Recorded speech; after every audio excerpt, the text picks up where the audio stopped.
Brian McKenna here at 360, and I'm here to talk to Gregor Petri, who's a cloud advisor at Computer Associates. So, Gregor, let's start with virtualization. What are the security downsides to virtualization? Okay, well, first of all, there's a big misconception where people often say, well, if I do a private cloud, it's safe, and if I go public cloud, it's really unsecure. And reality is that if you do your private cloud not well managed, that it's actually a lot more dangerous than a well-managed public cloud. And the reason is that the impact of security breaches in a private cloud environment can be much bigger than on a traditional machine. Virtual images can be stolen, somebody can take them home, and then can really analyze it and see what your vulnerabilities are. So you really need to make sure that you got your privileged users down, that you keep track of where your machines are, and there's lots and lots of things around virtualization security which need to be done properly.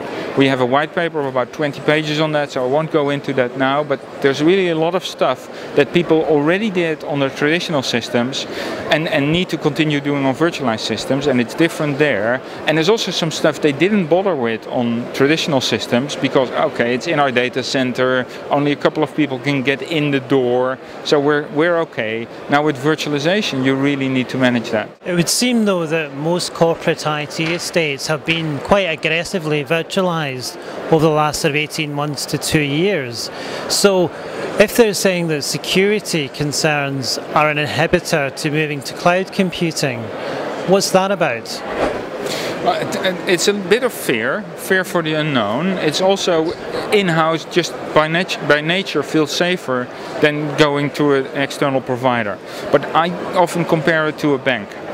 And at least until a couple of years ago I compared it to a bank. Do you feel more secure by having your money sit under the bed, or do you feel more secure if it's in the vault at the bank? And most people will say, well, I was more secure when it was in the vault at the bank.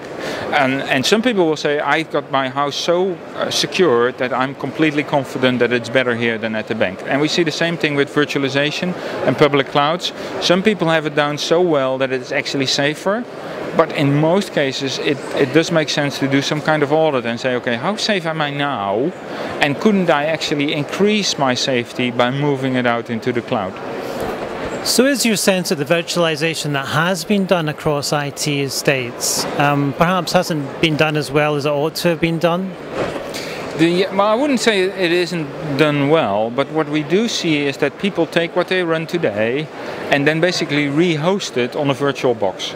But what then runs on the virtual box is the same they had before. It's just as flexible. Yeah, sure, you can move it around because of virtualization, but it's basically the same fairly monolithic block that's running there.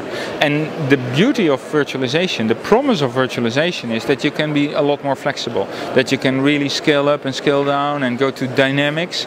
And what now a lot of people, they implemented virtualization, but they took a static physical configuration and they now put it on top of a hypervisor, and it's now virtual, but it's still static. And if you want to take the benefit of a private cloud, you have to move it to a dynamic situation where you can scale up and down, where you can move images across, where you can scale out into the cloud, so cloud burst to a provider, where that whole thing is governed, managed, secured. That's basically the stuff that we spend our time on. It's a horrible word, but are you invoking here the idea of a new paradigm? Yeah. Well, unfortunately, that word was used already, so we're looking for a new one. One of the really fundamental shifts I see in the future with the cloud is the following.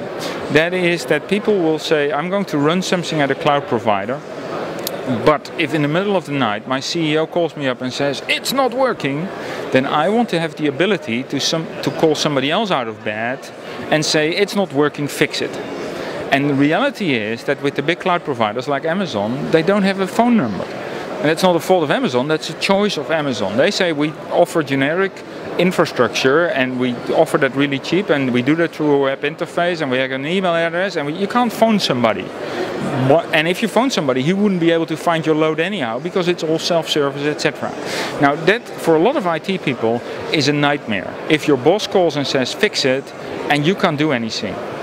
So you want to have the option to do something, and you can do that in the cloud. And what we are seeing is that a lot of people are looking at, okay, how can I take my applications, run them in that cloud, and then continuously take the data and the changes and move it to another cloud provider.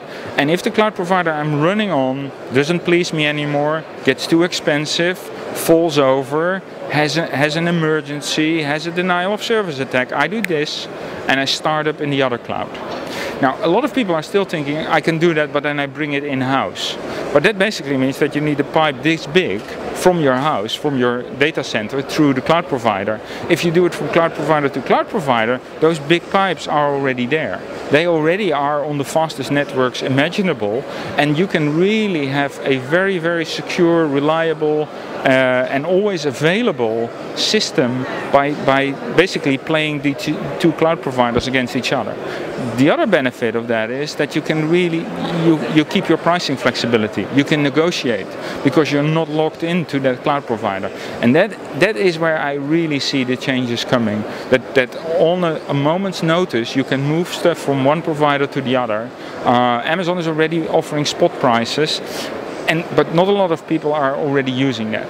Sure, some internet service providers, but they don't have an installed base. So for them, most problems are way less complex because they didn't build stuff over the last 20 years.